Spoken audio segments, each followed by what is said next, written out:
ज्ञान प्राप्ति के प्रकार, ठीक है जी। तो एक बोलो शाब्दिक, दूसरा अनुमानिक, तीसरा प्रात्यक्षिक। शाब्दिक ज्ञान कैसा होता है? पढ़ने से, सुनने से। अब मुझसे सुन रहे हैं, ये ज्ञान क्या हो रहा है? शाब्दिक। पढ़ेंगे तो भी क्या होगा? शाब्दिक। तो अभी ईश्वर का संबंध हुआ शाब्दिक ज्ञान। ईश्वर सर्वत्र व्याप्त है ना, वायुष्मान व्याप्त है। सुनने की बात आई है, सुनने के कहने की बात है, अभी अंदर से लगा नहीं है, अनुभव नहीं आया, ये क्या है? शाब्दिक ज्ञान है। दूसरा अनुमानिक ज्ञान, हाँ भाई ईश्वर सब जगह व्यापक होगा तभी काम चलेगा। अगर वो एक देश से हो जाएगा तो वहां की बात किस प्रकार जानेगा? हम यहाँ बैठे हैं तो नगर में क्या हो रहा है, रोहतक में क्या जानेंगे? आपके घर में क्या हो रहा है, क्या जानेगा? आप यहाँ पे बैठे, ठीक है। तो एक देशी व्यक्ति सर्वज्ञ नहीं हो सकता। तो ये आपको अनुमान ज्ञान होता है कि शरीर पर विचार करना, धातुएं कौन बना रहा है, सृष्टि कौन बना रहा है, कौन चला रहा है। तो ये सृष्टि को देखेंगे तो सृष्टिकर्ता का अनुमानिक ज्ञान, अनुमान ज्ञान होगा कि हाँ भाई कोई व्यवस्थित काम अपने आप या कोई व्यवस्था अपने आप नहीं कर सकती बिना व्यवस्थापक के। तो सृष्टि में व्यवस्था है। सूर्य चंद्र पर उदय हो रहे, समुद्र देखो इतना बड़ा समुद्र है और सीमा लगता नहीं। आप एक तालाब भी बनाओ तो क्या करना पड़ता है? तालाब खोदो, चारों क्या करो उसके 8 करते हैं। आप 8 बांधो कहो या मेड़ बोलते हैं, ठीक है। चारों मेड़ बनाओ, मिट्टी का बांध बनाओ, कुछ भी करो, 8 करो, मेड़ करो, मिट्टी का बांध बनाओ, तब एक तालाब के अंदर पानी को स्टोर कर रख पाए। इतना बड़ा समुद्र है, देखो कोई परमात्मा ने, कोई आदमी इसका बांध बनाया नहीं। विशाखापट्टनम जाओ, इतना बड़ा वो समुद्र किनारा है, आपको तो बीच, सी बीच बोलते हैं, समुद्र तट कोई है ही नहीं चारों, फिर भी पानी की सीमा वैसे प्लेन है पूरा। आप पानी आकर देखो, आती यहाँ डूब जाएगा, आगे बढ़ता नहीं। और समुद्र तालाब तो कैसा होता है, पानी पूरा फैल जाएगा तो और फैल जाएगा, है कि नहीं? अगर वो मेड़ न हो तो गांव में जो तालाब में पानी होता क्या होता है, वो फैल जाता है, मेड़ टूटते पानी फैल जाता है। इतना तोड़ दो मेड़ को, पानी निकल जाएगा। और ये इतना बड़ा समुद्र है और पानी को घुसता नहीं, क्यों? ये परमात्मा की व्यवस्था है। ये बिना व्यवस्था के ऐसे व्यवस्थित आप कोई वस्तु को नहीं देख सकते। तो सूर्य है, चंद्र है, समुद्र है, पेड़ पौधे हैं, समय आने पर फल को लगते हैं, वही फल कैसा होता है क्या? नहीं होता। तो इन सबको देख करके अनुमानिक ज्ञान होता है इसमें। फिर तीसरा है प्रात्यक्षिक ज्ञान, समाधि में जो प्रत्यक्ष करते ईश्वर का, ये क्या है? प्रात्यक्षिक ज्ञान। जैसे कि आपने सुन लिया, ऐसे ऐसे हलवा बनाते हैं, ठीक है, ये क्या हो गया? शाब्दिक ज्ञान हो गया। हलवा से बनाते हैं, ऐसे खुशबू होती है, ठीक है जी, ऐसे ऐसे ये होता है, स्वाद होता है, ऐसे बनाते हैं, विधि है। लेकिन आपको साथ साथ कहीं गंध मिल जाए तो अनुमान हो जाएगा, हाँ भाई ये गंध तो है, गंध का प्रत्यक्ष हो रहा है, लेकिन उसका अनुमान हो जाएगा आपको, क्योंकि हलवा अब कोई बना रहा है, ये गंध आ रही है उसको, ठीक है, यह हो गया अनुमान ज्ञान। जब देख लेंगे, खा लेंगे, प्रत्यक्ष कि हाँ भाई हलवा है ना। ये 3 प्रकार का ज्ञान होता है, शाब्दिक ज्ञान, अनुमानिक ज्ञान और प्रात्यक्षिक ज्ञान। अब ये ज्ञान का क्षेत्र है, ये इसके 3 क्षेत्र होते हैं। ज्ञान के कितने क्षेत्र होते हैं? 3। बोलो, ईश्वर, जीव, प्रकृति, साध्य, साधक, साधन, भुगाने वाला, भोक्ता और भोग्य वस्तु, देने वाला, ग्राहक और वस्तु। 3 क्षेत्र है। ईश्वर है या जीव है या प्रकृति, इन तीनों से अतिरिक्त और कुछ संसार में है ही नहीं, ठीक है जी। ये क्या हो गया? ईश्वर, जीव और प्रकृति, ये 3 क्षेत्र हो ज्ञान के। इसमें ईश्वर क्या है? साध्य है। ईश्वर कैसा है? साध्य। हम लोग क्या है? साधक। प्रकृति क्या है? साधक। ईश्वर भुगाने वाला है, हम भुगते हैं। भुगाने वाले माने भोग देने वाला है, हम भोग करने वाले हैं। प्रकृति भोग्य वस्तु है, हम भोग्य वस्तु है। ईश्वर देने वाला है, हम लेने वाले हैं। वो वस्तु है, लेन देन की वस्तु है प्रकृति। ये तीन क्षेत्र है जान के, ईश्वर, जीव और प्रकृति। तो इन तीनों को जानो, ईश्वर को जानो, प्रकृति को जानो और जीव को जानो। तो वेद मंत्र में इसका ही मिलता है वर्णन।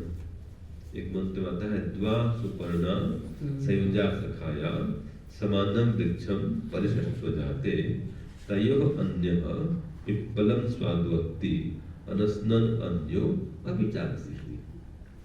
कि भाई ये संसार में तीन तत्व है, एक ईश्वर, एक जीव, एक प्रकृति। इसको समझने के उदाहरण दिया कि एक पेड़ है, ठीक है, उस पेड़ में दो पक्षी बैठे हैं। एक पक्षी तो फल को खाने वाला है और एक पक्षी चुपचाप देखने वाला है। और जहाँ जिस पेड़ पर है वो क्या है? प्रकृति है। एक पक्षी जीवात्मा, एक पक्षी परमात्मा। जो परमात्मा पक्षी को चुपचाप देखते रहता है, सुख दुख भोगता नहीं संसार का, ठीक है। और एक पक्षी हम है, सुख दुख भोगते हैं, फल खाते हैं। तो तीन पदार्थों का ये ज्ञान आपको होना चाहिए। ईश्वर सर्वज्ञ है, हम अल्पज्ञ है और प्रकृति जड़ है। ये ज्ञान से रहित है। हाँ, हम अल्पज्ञ है, परमात्मा सर्वज्ञ है और प्रकृति अज्ञ है, ज्ञान से रहित है, ठीक है जी। हम ज्ञान से सहित है लेकिन अल्प ज्ञान वाले हैं। परमात्मा ज्ञान से सहित है, वो सर्वज्ञ है, वो संपूर्ण ज्ञान वाला है।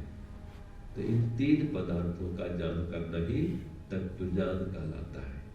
इससे मुक्ति की प्राप्ति होती है। अगर एक वस्तु के संबंध में भी सही ज्ञान नहीं हुआ तो भटक जाएंगे। भटक गए तो मोक्ष होने वाला नहीं है। तो तीन पदार्थों को जानो।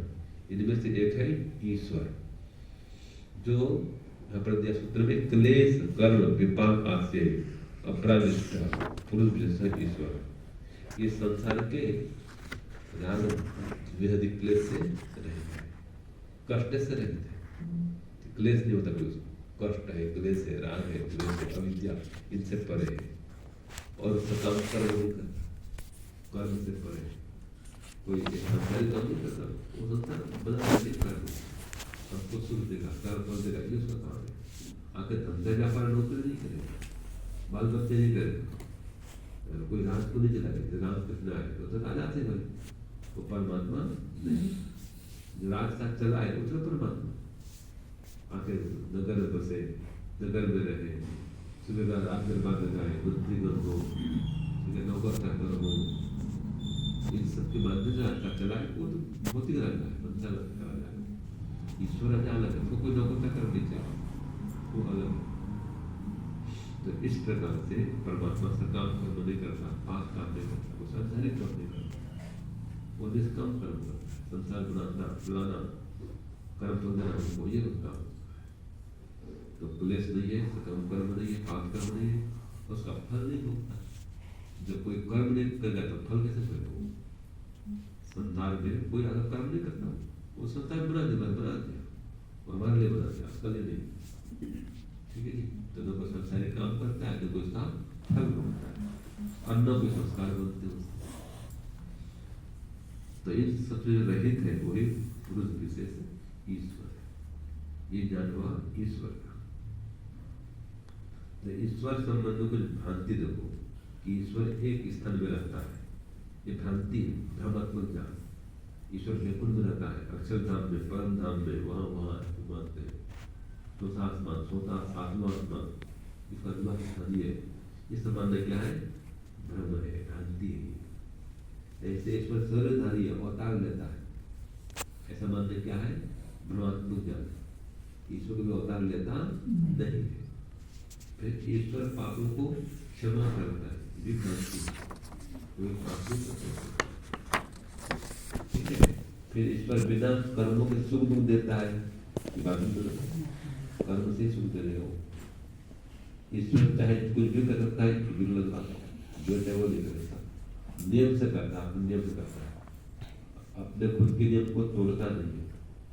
ऐसे ईश्वर सब कुछ करा रहा है, जो कुछ हो रहा है ईश्वर करा रहा है, ये बात भी गलत है। हर जीवात्मा कर्म करने स्वतंत्र है, ये विषय हम कल पढ़ेंगे जीवात्मा का। जीवात्मा कैसा है, कर्म करने स्वतंत्र है, फल भोगन ईश्वर के अधीन है।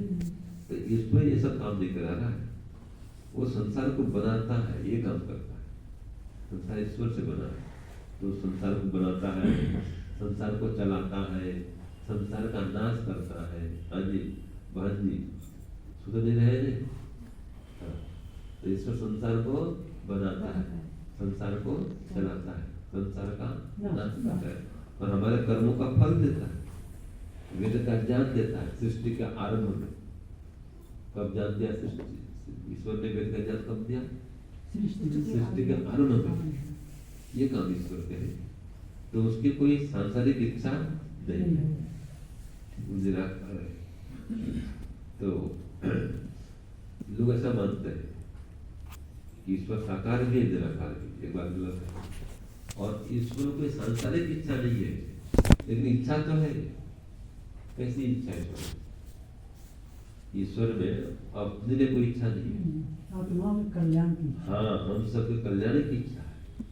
ठीक है, फिर ईश्वर कैसा है कि ईश्वर से ही ये संसार बना है। लोग ऐसे मानते हैं, भ्रांति।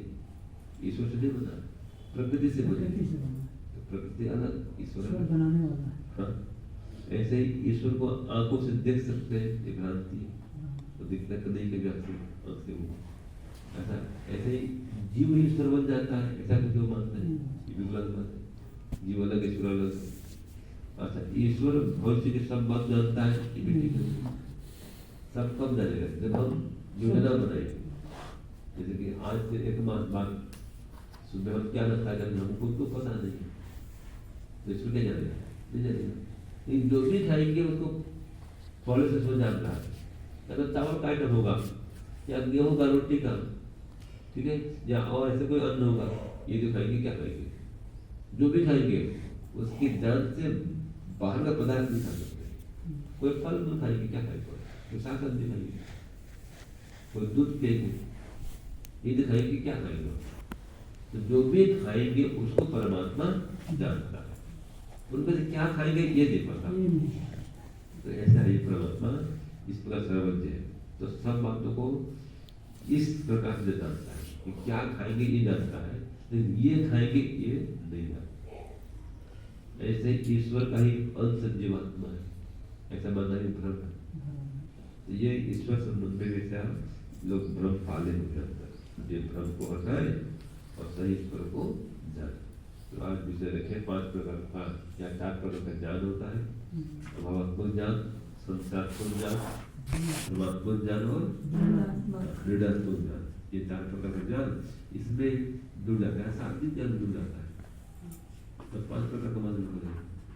ठीक है जी। और ये ज्ञान आपस में क्या होते हैं, बदलते रहते हैं, ये भी हमने पढ़ा है ना। ज्ञान क्षेत्र तो भी हमने पढ़ा, ईश्वर की प्रकृति। और ज्ञान प्राप्ति 3 प्रकार, शाब्दिक, अनुमानिक और प्रात्यक्षिक। प्रात्यक्षिक होता है समाधि में प्रत्यक्ष होता है। ये 3 प्रकार के का ज्ञान प्राप्त करने साधन भी हुआ। और ज्ञान प्रकार पढ़ लिए, ज्ञान परिभाषा पढ़ ली।